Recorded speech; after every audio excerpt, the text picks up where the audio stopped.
Hello, and welcome to another in the TCPalm Editorial Board series of interviews with candidates who are on the November ballot. And today we will be talking to the congressional candidates who are seeking the District 21 seat in the U.S. House of Representatives. We have with us the two candidates for that seat, the incumbent Brian Mast and the challenger Corinna Balderramos Robinson. I'm Blake Fontenay. I'm a member of TCPalm's editorial board, and I am joined by fellow editorial board members, Larry Reisman and Ed Killer, who are editorial board members and columnists, our executive editor, Adam Neal, and Chancellor Howell, who is one of our citizen advisory members. I will start the questioning. I'll ask a couple of questions, and then I will turn it over to some of the other editorial board members, and everybody will get a chance to ask questions. We hope this session will last about an hour or so, and we would ask the candidates, obviously we want to hear good answers and as much detail as you feel is necessary to provide, but please keep your answers as brief as possible as well so we can cover a lot of topics. So, Congressman Mast, let me start with you on the first question, and we will alternate back and forth as to who goes first. But let me start with an easy one. Would you support legislation legalizing marijuana nationally for recreational purposes? The question is, I think, more specifically to decriminalizing or taking it off the schedule that it's currently on. It is an important issue. I do support it, just to speak in the affirmative. I do support it, but it also it's fruitful to deal with a host of other issues, such as what goes on with banking for those in the cannabis and hemp sector, unable to use many traditional banks like, let's say, JP Morgan Chase or Bank of America or Wells Fargo, often having to use cash transfers in the tunes of hundreds of thousands, if not millions of dollars in many cases, unable to have their employees cash checks if they have employees, that their banks won't accept that, unable to pay their rent in, say, some kind of strip shopping mall or something like that. So it creates a host of different issues that need to be addressed. And I think you go one step beyond this and say as well that for our veterans that see value in use for cannabis for a host of different reasons, they're unable to work through the Department of Veterans Affairs to see benefit from that as well. So there's a number of reasons that I support descheduling that, and I've actually worked on it as the chair of the Cannabis Caucus in the U.S. House of Representatives, which is a bipartisan caucus. Thank you. Before we go to your opponent on that one, let me ask you one follow-up question. Do you feel like the best approach is to have a national standard regarding marijuana laws, or leave it up to the states individually to make the choices they feel are best for their constituents? Yeah, my opinion, descheduling from the federal level so that states can go out there and make their decisions to deal with this in the ways that they see fit. California has dealt with it in one way. Colorado has dealt with it another way. Florida has dealt with it another way. Let those states go out there and make those determinations for themselves. In most situations where it makes sense, when you speak of any industry that's commerce, there are interstate commerce issues that may have to be dealt with federally. I spoke already about the banking sector. There's going to be things that have to be dealt with federally as it relates to maybe a suspicious activity report because of the amount of money that's being put into a deposit or something like that. There are federal peripheral issues to that, but just generally speaking, leave it up to the states to manage their policy, is my opinion. Thank you. Mrs. Robinson, were you able to hear that question? I know you were having some difficulties there with your feed. The question was, would you support legalization or decriminalization of marijuana for recreational purposes? Yes, I support the legalization of use of marijuana and decriminalization. We have too many people who are already currently incarcerated for the wrongful use of marijuana, whether it be use or trafficking of it. And we just have too many other people who are incarcerated already. I also support, as Representative Mast said, the likelihood of helping our economy, as long as it's done very carefully. We don't want people buying marijuana off the streets that might be laced with something that's dangerous. Okay, thank you. And let me start with you on this next question, Mrs. Robinson. What steps, if any, do you support to combat climate change? Well, in combating climate change, we need to be more respectful to not just the quality of our water, but the quality of our air, the quality of what we breathe, and the land. It's very encompassing to know that here we live in Florida and we have a very prosperous economy, but we do have people who are polluting the air and the water and the land. We need to hold them liable and responsible. It's not just enough to slap them on the hand and impose a fine. I support solar energy. I support using electronic vehicles. I'm a proud owner of a Tesla myself, trying to lead by example, and just doing everything we can possibly through legislation. I was very blessed with the opportunity to work with the Corps of Engineers when I was working in Washington, D.C. That they are a federal entity in which we as legislators only have so much influence. But as long as we continually just negotiate and be very collaborative in our discussion making, we can make headway. Thank you. Representative Mast, would you like me to repeat the question? No, sir, no need. Okay, please go ahead with your answer then. I think we can look at easily right now 2 different fronts. So look at carbon output as one of the issues. And I think you could say peripheral to it, but it's really on the forefront of it. And that goes to the economy, disposable income, and inflation. I don't own a Tesla personally, but I can tell you that most people that I know, they can't worry about the emissions of their vehicle or the fuel efficiency of their vehicle if there is a great struggle for how they pay for any kind of vehicle. Disposable income is a really big deal for people to be able to affect the environment around them. And I think that goes likewise to their home. Individuals can't worry about the efficiency of their, or whether they have Energy Star appliances or the efficiency of their windows or other things related to that. If their bill from FPL or Fort Pierce Utilities or something like that is through the roof because of where natural gas prices have gone, which is largely what's charging a Tesla today or giving the electricity to a house anywhere in our area. We have nuclear power, we have solar power in our area, but largely that base load is met by natural gas. So when you have fundamentally an administration that says there's going to be no fossil fuel use in the next 3 or 5 years, meaning no natural gas use as well, which is primarily fueling that, that's one of the reasons that you see energy costs for people in our area being 10x what they were a year or 2 years ago. Those things make a difference in terms of people being able to affect their carbon output because they don't have the disposable income that they need in their lives to do that. The other place that I would say in addressing this is infrastructure on the ground. We spoke about this before. I sit on the Committee of Transportation and Infrastructure, subcommittees that relate to water, like water resources and environment. And so you have things on the ground like, making sure that our ports, our waterways, our fixed bridges, infrastructure that's related to sea level rise is put in place to combat rising sea levels, that you're raising some of these seawalls, you're raising roads in different places, you're making sure that those fixed bridges are looked at so that vessels can traverse underneath of them. And so there's a couple different things I think you look at on both sides, both from carbon output, people's ability to affect their own environment around them, and what goes on with larger infrastructure issues in and around our community and other places as well. Thank you.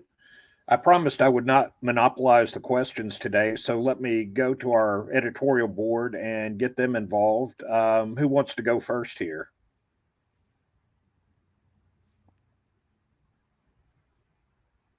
All right, not hearing a volunteer. Oh, there you go. Larry, go ahead. Okay, my question, I think Representative Mast is first on this one, but can you please discuss your specific military experience and how it impacted you as an American? And then maybe as a second part of that, how did your military experience impact how you represent the diverse residents of the Treasure Coast? Yeah, no, it's a good question. My military experience was I spent about a dozen years in the U.S. Army. I joined a little bit before 9/11, entering the Army Reserves here in Florida, and then sometime after 9/11, ultimately switched to active duty. Ended up spending the rest of my military career as active duty. Started as a combat engineer. Ultimately became a bomb technician because I enjoyed working with explosives back when I started as a combat engineer, and was injured back in 2010 when I was looking for an explosive device with the intent to disarm it, but I didn't find that explosive device until I guess you could say it found me first. But to move to specifically how it affects my work as a representative, one of 435. I've lost a lot of friends, and I've told this to people many times. I used to keep track of how many friends I had lost in service. I stopped counting at 67 numerically for whatever reason. I still keep track of the friends that I lost. I just don't keep track of it by number anymore. And what I tell people about those brothers of mine that have passed is that there's not one of them that did it to get a medal on their chest or to become rich or famous or get a radio show or get a song or a movie or a book or anything else. They did it for the right reasons. And that's the way you have to serve this country at any level. And that's how I try to do it for my community, for the same ways that I did it in combat, without thinking about personal gain and without thinking about personal consequences and sacrifice. And I hope people can say that is the way that I do it. Just to give you two other quick things on that. Also from my military service, I can tell you that I was always keenly aware that the decisions that I made as an individual, they affected the people around me, right? I was a bomb technician. If I made the wrong decision, it might mean one of my friends stepping on a device, and it could mean their life. And so too in legislation, the work that I do as a representative, it affects the people around me. It affects their children's ability to get a good education, their ability to keep more money in their pocket because of taxes or energy policy or something else. It affects their safety on the battlefield, their care at the Department of Veterans Affairs. These are all things that I think about. I'll give you one other quick point, and that's just simply this. Best leaders I had in the military, and I had some amazing leaders, they never asked any of us to do something that they wouldn't do themselves or they hadn't already done themselves. Has to be a pinnacle trait of good leadership. So I hope people can say that I carry that with me from the military. Thank you. It appears, just looking at some of the, we've got some backroom chat here, and it looks like Ms. Robinson is unable to hear anything. So I'm gonna text the question to her in the chat if she didn't hear it the first time. So we will, I'm going to put that in there, and hopefully she'll be able to answer it. I'm not sure what the issue is with her, but here's the question. Let's see if she can get it. She's a great veteran too, but I don't think either of us were commo experts or communications experts. Can you see that?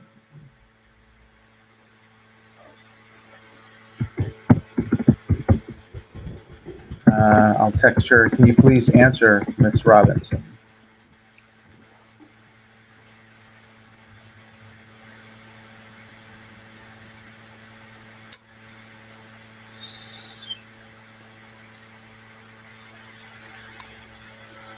Okay. It appears we don't have audio, but we can't hear. It looks like she's trying to speak and can't. Maybe she can try to reconnect. Adam, what do you think? Yeah, Bob Blake, if you can text her, maybe she could ask her to log off and log back on to see if maybe that'll correct her audio. And then in the meantime, maybe we can go on too. Yeah, I'll go to the next question, Representative Mast. Yes, can you briefly discuss how your loyalty to your country differs from your loyalty to your party? And if you could, give a specific example of when one has trumped the other. My loyalty is God, country, family, and in that, where my loyalty to my country has trumped my loyalty to my party specifically. I think there's probably I'll give you one specific example. Recently, try to stay in recent legislation.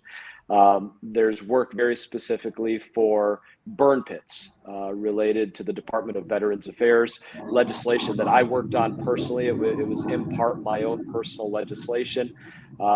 This was bipartisan for the good of our veterans that served overseas, that were exposed to burning feces, burning ordnance, burning debris from everything that stuff is packaged in overseas, that face respiratory illnesses today, having been separated, whether months or years, that they will probably face for the duration of their life. And it was something that was removed out of legislation by my colleagues on my side of the aisle in the Senate. I think it was terrible that this was removed. It was for the good of veterans, regardless of political party or whether they vote at all or anything, just individuals that were willing to go out there and risk their life for this country. So I think that's, just a recent example in the last couple months of where I've had a go at it with some of the people on my side. Thank you. I appreciate the answer, Representative. Ms. Robinson, can you hear us? Yes. Okay, great. So Representative Mast just answered two questions I asked him. And I'm going to give you basically the same question. So the first one is, can you please discuss your specific military experience and how it impacted you as an American? And then secondly, how did that experience impact how you would represent the diverse residents of the Treasure Coast? Well, thank you for that question. It was an honor to serve for 25 years on active duty. I was both enlisted and commissioned, but I wouldn't just stop there. I also served several more years as a senior government official. And so the 30 plus years I represented our nation, and why it would make me a great congresswoman is because I learned how to negotiate, to find that common ground, to develop a strategy, a policy, and find that opportunity to try to meet all the needs of our constituents. And once it's passed, an amendment be a bill, how is it we're going to fund it? And sometimes that latter part's the harder part. But I had that experience, as a senior military official, as a government official, especially in Washington, D.C., because it's not easy working with foreign countries, different branches of the service, interagencies. And so I would just say that is in my favor, and that I will just continue to use that opportunity to work with both parties and try to make sure we're looking out for the best interests of all Americans. Can you maybe give a specific example from that military experience of what you did? Absolutely. It was probably my very last tour in the military. I was deployed in Iraq, working with the Combined Joint Special Operations Task Force, where we were in the middle of the surge and trying to make sure we went in and quelled as much of terrorist activity as possible. And I was working alongside the interagencies, special operations forces, to make sure we secured our national security interests. Okay, thank you. The second question that I've got for you is, can you please briefly discuss how your loyalty to country differs from your loyalty to your party? And give an example when one has trumped the other or would trump the other. Yeah, that's not hard at all. Again, spending so long working for the military and the government, and even a fellowship that I had the opportunity to experience on Capitol Hill. I'm a nation first candidate. I know I was there when certain members are told, actually, and I know Congressman Mast can appreciate this, you're told to vote yes or no on any given day when you're in session. And at some point, you have to do what's in the best interest of the nation and not the party. And that's how I'm going to serve. And I will tell you, probably most surprising to me was on January 6th when we had the attack on the US Capitol. I served alongside a lot of those officers. And I think just several hours later, when members of Congress had the opportunity to vote on fair and free elections, and some of them didn't, I was deeply disappointed. Okay, thank you. Blake, I'll turn it back over to you. I'm sorry? I said, Blake, I'll turn it back over to you. Blake's on mute.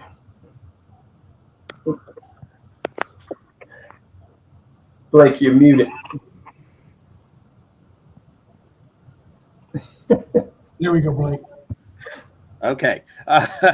Well, let's keep it going. Let's see if anybody else has any questions. Ed, do you have anything you want to add at this point?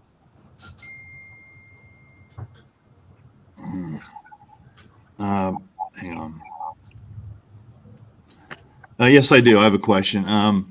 The St. Lucie River runs right through the middle of this district and is the largest river on the east coast of Florida, south of the St. Johns River.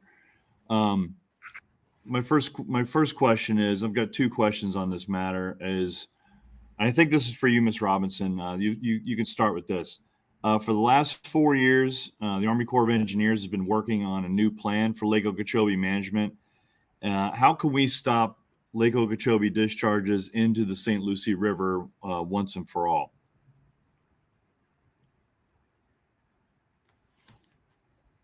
That's Ms. Robinson. We can't hear you. You're on mute. There we go. Ms. Robinson, I think you muted yourself, so if you can try to unmute yourself.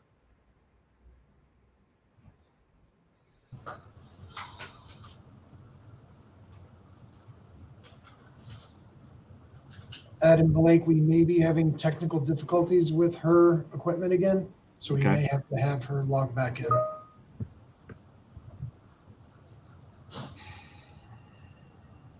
Okay. So should we go to Congressman Mast with this question? Yeah, I think so. Okay. Congressman Mast, do you need me to repeat the question? No, sir. Okay. And Ed, you've done articles on this, covered this issue for a long time. I know it's close to your heart and something that you're educated at a very high level on, given the work that you do on it. So appreciate your work on it.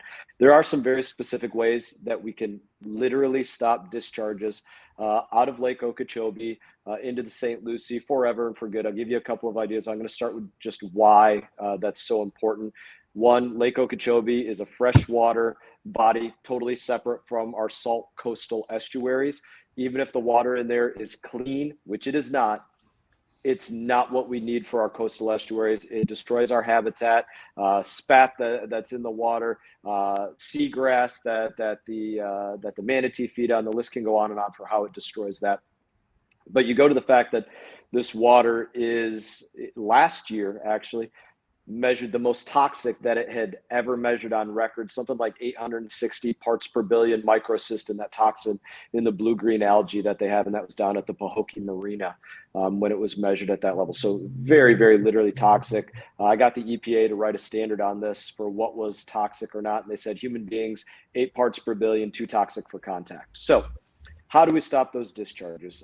There's a couple of ways. One of the bills that I put forward year after year, and this is fought by the sugar industry year after year, is to say no discharges over 8 parts per billion microsystem. Now, that's not a total stop of all discharges, but in my opinion, it's a very common sense thing that everybody in Congress should be able to get on board with. They don't, but they should be able to. If the EPA said this is a toxic level of something that humans shouldn't come in contact with, then why should the U.S. government, through the U.S. Army Corps of Engineers, be allowed to send it from one place to another? That is, at the most fundamental level, bad governance and should not be allowed to take place. Now, very literally, the sugar industry will send out emails to Republicans and Democrats at the beginning of when we work on this on a yearly basis, saying if Representative Mast has a bill on water, do not vote on it without talking to us first. And could show you the emails where they say this, because they don't want that kind of thing to take place. They like their stranglehold on the water. But that would be one way to stop even more of those discharges. What we had recently with the Lake Okeechobee System Operating Manual, or LOSOM, the Corps of Engineers rewrite, I didn't get everything I wanted in it. The Corps is going to absolutely reduce discharges coming into our community because of their rewrite of the manual. It was an opportunity to get rid of all discharges. The Corps did not take that opportunity to get rid of all discharges. I'm going to give you another example of where I think in real time there's an opportunity to have a fight on getting rid of all discharges once and for all for good. There's a priority within the sugar industry and some within the state government to do a northern Lake Okeechobee storage project where they put water and inject it subterraneously into aquifer storage wells in some places and deep well injections in other places. I'm not going to go into the difference between both of those.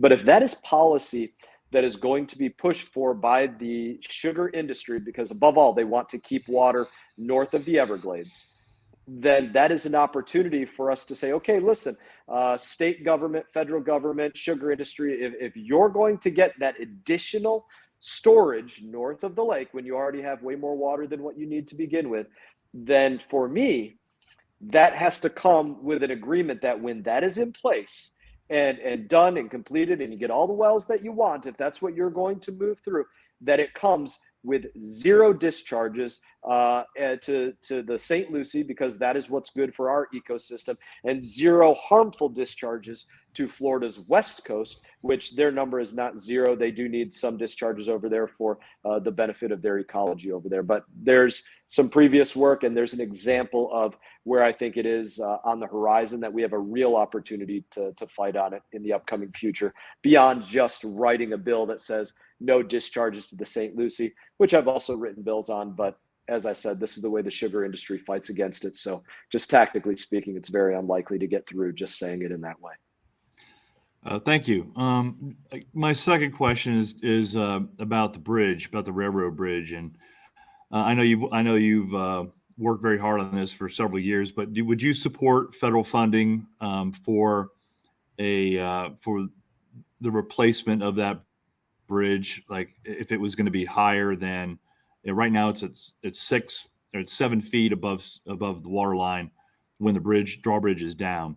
Would you support federal funding for a bridge that would be higher than that in the future? Yeah, so literally a little while before this Zoom meeting, I was on a meeting with the Federal Railroad Administration speaking about this and a host of other issues related to that bridge going over the St. Lucie waterway and a number of things that really matter about that. So first, to answer your question and then to explain on it a little bit, hypothetically, yes, I could support the infrastructure of a new bridge to go over the St. Lucie waterway. There have been some proposals by Brightline and FEC for this. These proposals, mind you, have not gone through engineering within their company yet, so they're not fully engineered plans for a new bridge. They are just conceptual at this point. They have not gone through any permitting with the U.S. Army Corps of Engineers or anything else at this point. Very, very preliminary idea as much as they are talking about it. Why it would be good for our community, because as you mentioned, the current bridge sits about 6 to 6.5 feet above the mean high water line. The future bridge that they're proposing conceptually would be very similar to the Dixie Highway Bridge in terms of height of vessels that would allow through, which is basically about 17 feet above mean high water line. So it would allow a lot more vessels through without having to open that up and not block that use of our maritime users. Here's the other side of that, and why 100% I will not support that right this minute. And that is because that bridge, that idea of a railroad bridge is 8 to 10 years off for sure. And the reason it's 8 to 10 years off is because the train companies are looking to fund this about, let's say, 2/5 federal funding, federal taxpayer funding, 2/5 state taxpayer funding, and maybe 1/5 that they are paying for. And in that process, which they have not applied for any of it yet, there is no ability for them to get those state dollars for at least 5 years right now. They're trying to get those federal dollars for something that's not even fully engineered or permitted or anything like that at this point. But you can't do that without being able to prove that you can pay for the whole project. So they won't be able to get federal dollars without being able to prove they can get the state dollars later, which they can't prove right now. We're talking about probably $100 to $150 million bridge. And so without them working to come to agreement with us right now, which they are not at the table to come to agreement yet, in my opinion, about what the schedule of that bridge will be, that would be fair to our community and our maritime users for the next 8 to 10 years, without them coming to the table and doing something that is fair, I will not support the future construction of that bridge until we deal with the current issue of what will happen from now to about 10 years from now. So I hope that answers your question. And Yeah, thank you very much. More questions for you. Yeah, well, it does, but it doesn't. But thank you for explaining it. Ms. Robinson, I see you're back with us. Or can you hear me okay? I can. Okay. I'll put the first question to you. The first question was about the St. Lucie River. And just being in the district, it's the largest river on the Atlantic coast of Florida, south of the St. Johns. And what would you propose that the Congress can do to stop discharges from Lake Okeechobee into the St. Lucie River, if any? Well, we're continuously working with the Corps of Engineers. I had the opportunity to work with them when I was in Washington, D.C. So, they are an entity in which we cannot govern, obviously, but I believe they're keeping the amount of water in the lake at a lower level. So when we do suffer all this extra rain or, hurricane season or whatever, that it doesn't trickle over and then goes on to pollute our waters. Just trying to make sure the effects of the toxicity of what's in the water is to make sure we're trying to keep it as purified and clean as possible.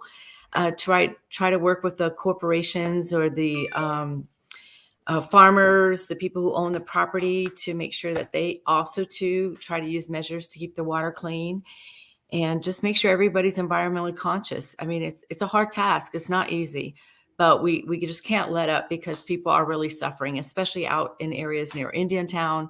I go out there quite often, just breathing and the air, and it's not just the algae blooms, of course, but just trying to make sure that we always consciously understand the risk that we're assuming. Thank you. My second question is about the train bridge that Brightline is currently using. Right now, the drawbridge in the down position of the old bridge that's currently there is about 6 feet between that and the water line. And my question for you would be, would you support federal assistance or federal funding to help Brightline with building a new bridge that has more clearance at the channel there? Well, I just want to jump back. I'm sorry. And I'll get to that question. Okay. One of the frustrations, I believe, when we're dealing with climate change and, how to control the lake and work with the Army Corps of Engineers is that, federally, our men and women in Congress, it just seems like whoever's in the majority versus the minority, let's just support legislation. So I know that there's been several people who didn't initially support the Inflation Reductions Act, the pro-environment funding package. And then when it makes it through Congress, then we have legislators who then try to take credit for it when it finally hits us and we're able to use some of that money. I'd just like to see more effort on the front end to help us all. So to the bridge, oh my gosh, it is an impediment to the normal, traffic of boats and different types of watercraft that are trying to pass through there. And I think there wasn't enough work on the front end doing the mitigation strategy to figure out how this is going to be risk averse for us all. I do believe Brightline. I don't know if it would be cost effective to go ahead and rebuild it or to reconfigure it so it's not in a way of normal watercraft and, you know, supporting industry and marketing. But however, I think another issue of importance is, why is there not a stop in St. Lucie County? Because that capability would offer people the opportunity to maybe go to Orlando International, go to Disney World, and that would be economically advantageous to us as well. Thank you. That's all the questions I have. Okay. At this point, I'd like to see if anyone else has further questions. Adam or Chancellor, do you have anything you'd like to add at this point? Yes, Lawrence stole my thunder with one of his questions, so he sort of tapped on their military background and leadership traits and principles they bring to the table. So I'm going to go directly to some current affairs.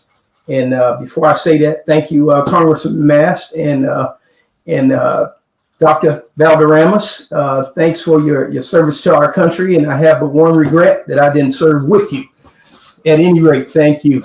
So my question is, to date, the United States has sent over $60 billion worth of military, economic, and humanitarian aid to Ukraine.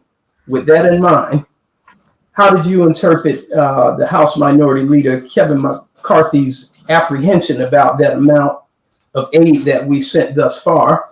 And do you believe, in your opinion, does it represent the general consensus of the people of the Treasure Coast, or the citizens, I should say? Either one of you could jump right in and answer that. I'll go ahead. With respect that Congressman Mast serves on the House Foreign Affairs Committee, you know, I spent most of my time as a, you know, in the United States government serving overseas. And I never had the opportunity to go into Ukraine, but I did help educate military and civilians from Ukraine. And my heart pours out to them because they know they're vulnerable and they're fighting to the end to sustain their national identity. And if we allow Putin to go in there and control that country, he's just going to try to further spread his footprint to other locations. So I think that's what we're doing as the United States of America, to help give them the technology and the capability that they need to defeat Putin. And it comes at a great cost to the United States of America. I'd love to see other nations step forward, as they have to the degree they can, to preserve not just the country of Ukraine, but from this overwhelming, I would believe, kind of a fascist type of leader, to want to continue to expand their territory. And so I fully support what we are doing in Ukraine. Congressman Mast? Yeah. So again, issue that I've had the opportunity to vote on recently, sending $40 billion to the Ukraine in terms of varying types of aid. There have also been dollars that have simply been moved by the administration that did not come to a vote. I did not support those dollars by vote to go to the Ukraine. And there's probably one of the most important things that we can talk about right now, what's going on in government, and where your government is literally derelict in dealing with your money. So to say this specifically, we're in a situation where there's nobody can say there's 0% chance of nuclear war right now. That's the level of seriousness of what's going on in dealing with Russia as an actor. They've elevated their nuclear threat posture. And in the vote, I'll talk specifically to send 40 billion of that roughly to the Ukraine. Here's the true story on it. I go down to the floor of the House of Representatives. I sit on the Foreign Affairs Committee. I spoke to people that sit on the Armed Services Committee on both sides of the aisle, mind you. And I went down and I spoke very specifically to the Democrat majority leader, his name's Steny Hoyer, representative from Maryland. And I asked him one very specific question. I said, sir, can you tell me what are we buying with $40 billion of aid going to the Ukraine? And I said, I don't need you to tell me which bombs and bullets because I can figure that out for myself. But are we buying that Ukraine defeats Russia, or that they defeat Russia in a certain period of time, or that the Ukrainian government can continue to function for this period of time because maybe they don't have the traditional exports that they would because they're a nation at war, or there's just going to be X number of dead Russians because of what's going over there, you name it.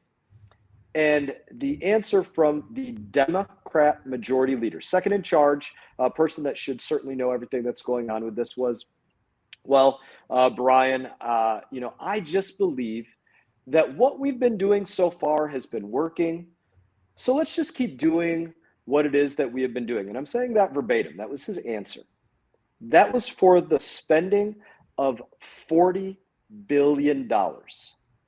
This is where your government is derelict. There are no outlined strategic objectives that are being put forward and met by this administration or by the leaders that are leading and putting forward the policy on the floor in the House of Representatives as it relates to Russia and Ukraine, or China and Taiwan, or Israel and Iran, or our southern border, or a host of other issues. There are not national security objectives that are being put forward and then being strategized for what tactics we need to accomplish those national security objectives. There's just money, very literally, being thrown at the issue, your money, without appropriate planning. So no, I did not support, and truthfully, I wouldn't support $1 going to Ukraine without the proper amount of due diligence for spending any of your money.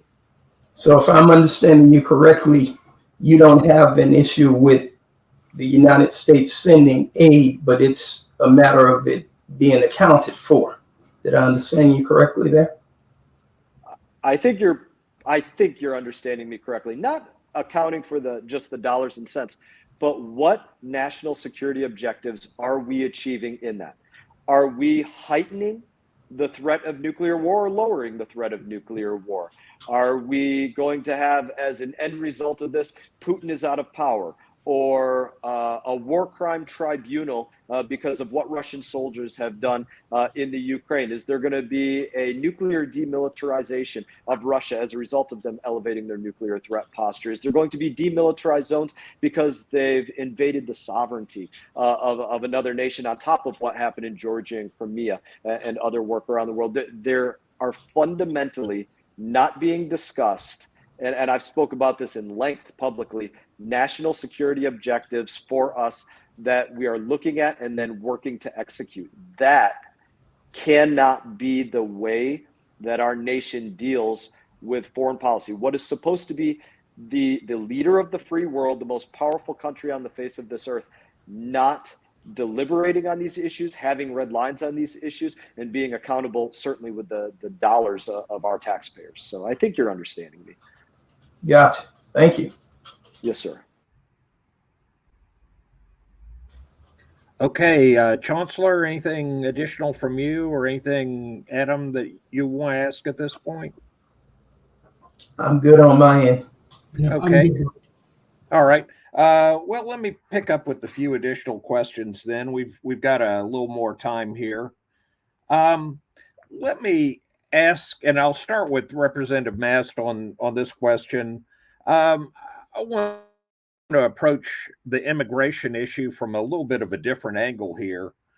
Would you support a federal crackdown against businesses that hire illegal immigrants? So let me start by answering in the affirmative. Yes, this is something that there are appropriate ways to vet individuals for being legal to work. Should those vetting processes like E-Verify and other things be expanded to create an ease of use or a better standard? Yes, I think that should be the case. But yes, I do believe the federal government should not be allowing those that are in the United States of America illegally to take jobs from those that are legally here. To just add on this briefly, there is a need for workers in Florida, across the country, in a host of different industries across the board.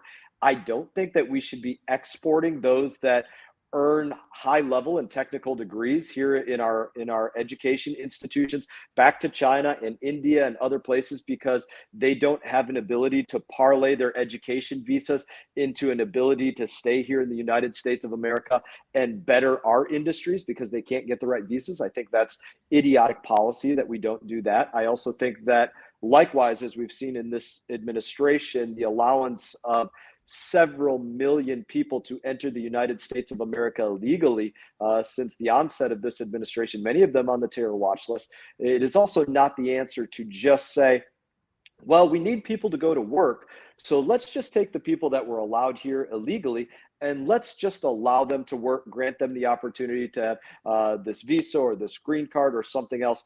That absolutely ignores the rule of law, which has to be really fundamental in what happens in our immigration policy for people to rely on. But yes, just to answer affirmatively, I think that the federal government should be making sure that because they control immigrations and customs enforcement, border patrol and customs and border protection, which are all of our border entities, that they're making sure those individuals are not taking up space in our workspace. Thank you. Ms. Robinson, same question for you. Would you support a federal crackdown against businesses in the United States that hire illegal immigrants? I would support a crackdown on businesses, knowingly that we have thousands of businesses across the United States, America, that use immigrants for their labor. I tell the story when my great-grandparents came from Mexico and they found their way to South Dakota and working on railroads and beet farms, and every one of them became a U.S. citizen, graduated high school.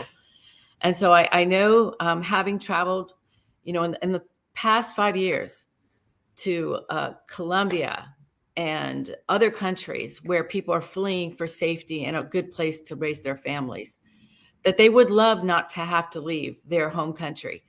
So we've been trying to work with regional partners so they don't have to go so far away and for a temporal period of time before they can go back home.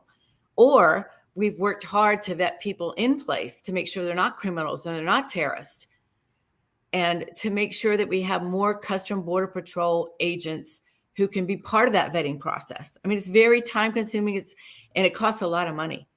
But for the majority of the people that want to come across our borders are there for the right reason. And I just find it so appalling. It's almost a hypocrisy that we have a governor in the state of Florida that is using taxpayer money to fly some of these illegal agreements to other places throughout the United States. You can't have it both ways. But I welcome the people that are trying to find a safe haven, a place to live in America. And coincidentally, I'll leave it with the EB-5 program. We allow a lot of foreign investors to give money to America for business purposes, who get their green card a lot faster, especially from China. They come here, it's a better place to live, and it's cleaner. The pollution in China is probably 400 times worse there than any place in the world. So we allow all these business interests and people to gain occupancy in our country more than the immigrants that may be crossing illegally, but for the most part, they are not criminals and they are not terrorists. Thank you for that answer. And I'll switch the order of my questions. Since you mentioned China, that's a good segue to one of my questions. Do you consider China to be a friend or a foe? And what do you think our relationship should be with China? Mrs. Robinson, if you could start with that one. Well, having had a top secret clearance for over 30 years, and definitely would admit to everyone that China is our number one national security threat. They've stolen a lot of technology, and even through the use of TikTok, looking at our mannerisms, and they have the capability to cause grave damage. They've been already found to have disrupted and penetrated a lot of our classified databases. Now, we need to be friends with them. We need to understand that for economical purposes, we need to try to reserve a palatable relationship with them, or we will suffer the consequences. Thank you. Representative Mast, same question. Yes, sir. Undoubtedly, China is a foe.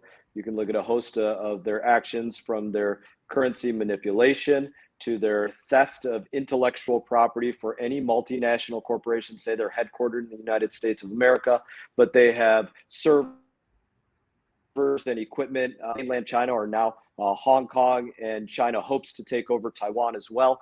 So any places that have infrastructure, servers, things like that in those countries, they take it as their own intellectual property, very directly theft. We know that they've stolen top secret information from our own Department of Defense. You go beyond that and say they're expanding their military to have multiple carrier battle groups. You only establish a carrier battle group for the purpose of one thing, that is to be able to move your military from one ocean to another ocean. So giving them the capability to come onto our shores at the same time as they are buying up ports in places like the Bahamas, or on either side of the Panama Canal, or a host of different places within our area of operations. Very much they are an aggressor, and they are working against the United States of America. However, the biggest national security threat is you look at aggressors like that, aggressors like Iran, aggressors like North Korea, Russia, unfortunately, is President Biden. I'm not trying to say this in a way that, just goes hyper political, but it's important to talk about something that happened about a week and a half ago.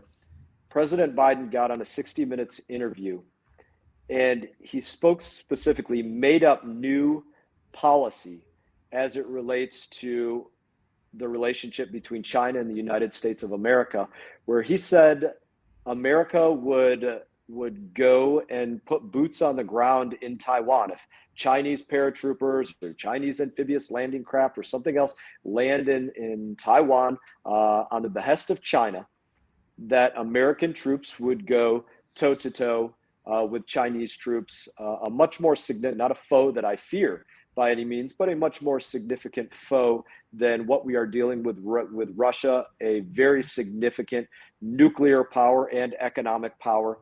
And immediately following that, his communications team did something that they've had to do many times, which was do every effort to walk back these comments that are not truly reflective of what the administration plans to do, whether with China or whether with other things.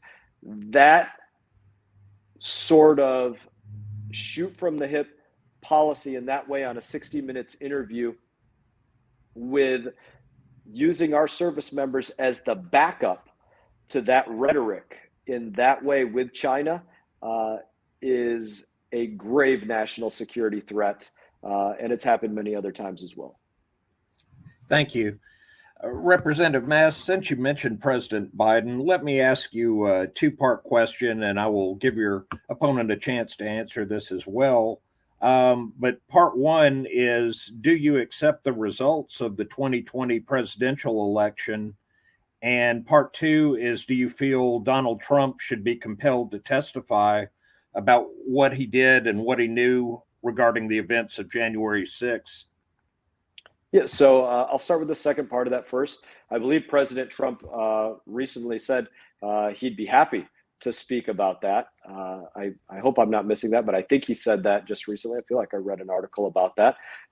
Go forward and talk about the results of the recent election. I actually think this is probably one of the more hypocritical questions that continually comes up. And that is because people keep forgetting that Hillary Clinton specifically said she thought President Trump's election was illegitimate. Stacey Abrams said she thought her election, or that election with her, was illegitimate. The Democrat Senate candidate in the state of Florida, Representative Val Demings, I've seen her on stage numerous times saying that President Trump's election was illegitimate, but it continues to be asked about President Trump. I do accept that President Biden is the President of the United States of America, duly sworn in and taking the oath of office.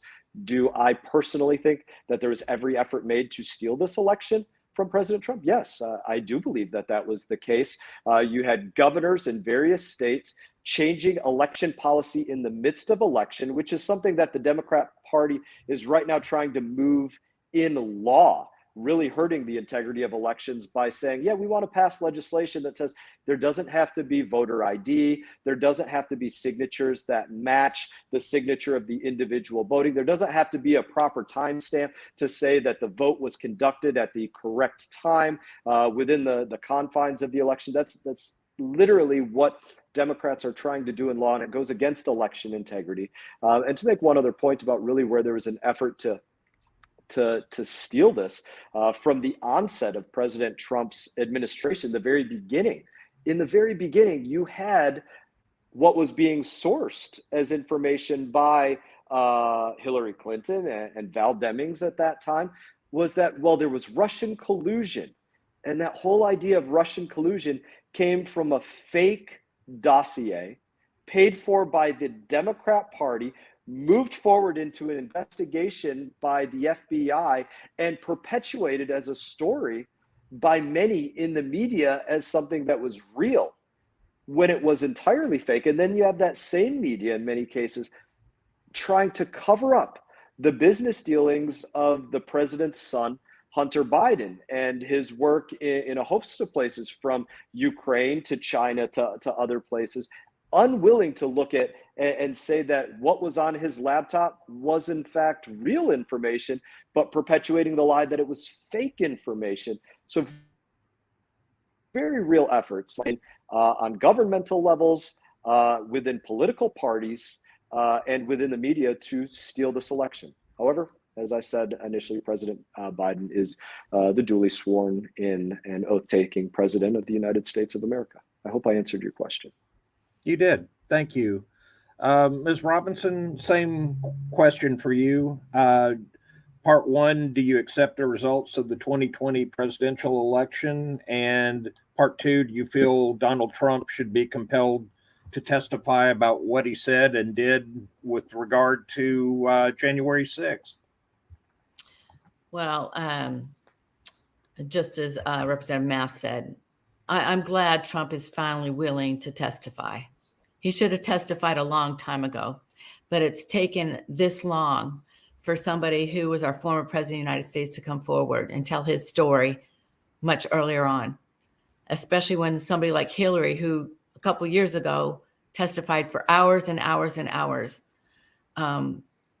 Because of their political office, I know they have protections in place, but they're still an American citizen. And if any one of us were sequestered to testify, we would suffer much dire consequences in not having done so.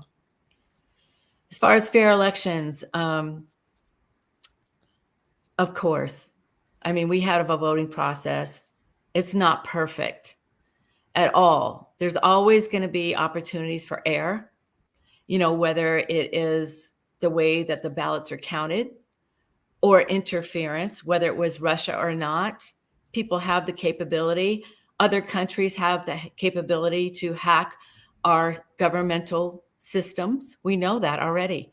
I used to oversee force protection and anti-terrorism at the Pentagon, and we were subject to attacks all day long, hundreds and thousands of times a day. So I don't put it past any one entity being able to do it again. But when elections take place, it's up to every person to acknowledge that it's over. You don't need to look back and criticize and point fingers. I went down to Palm Beach County SOE last week to watch how they have new equipment, new processes, the FBI on site to make sure these elections are going to be as fair as possible.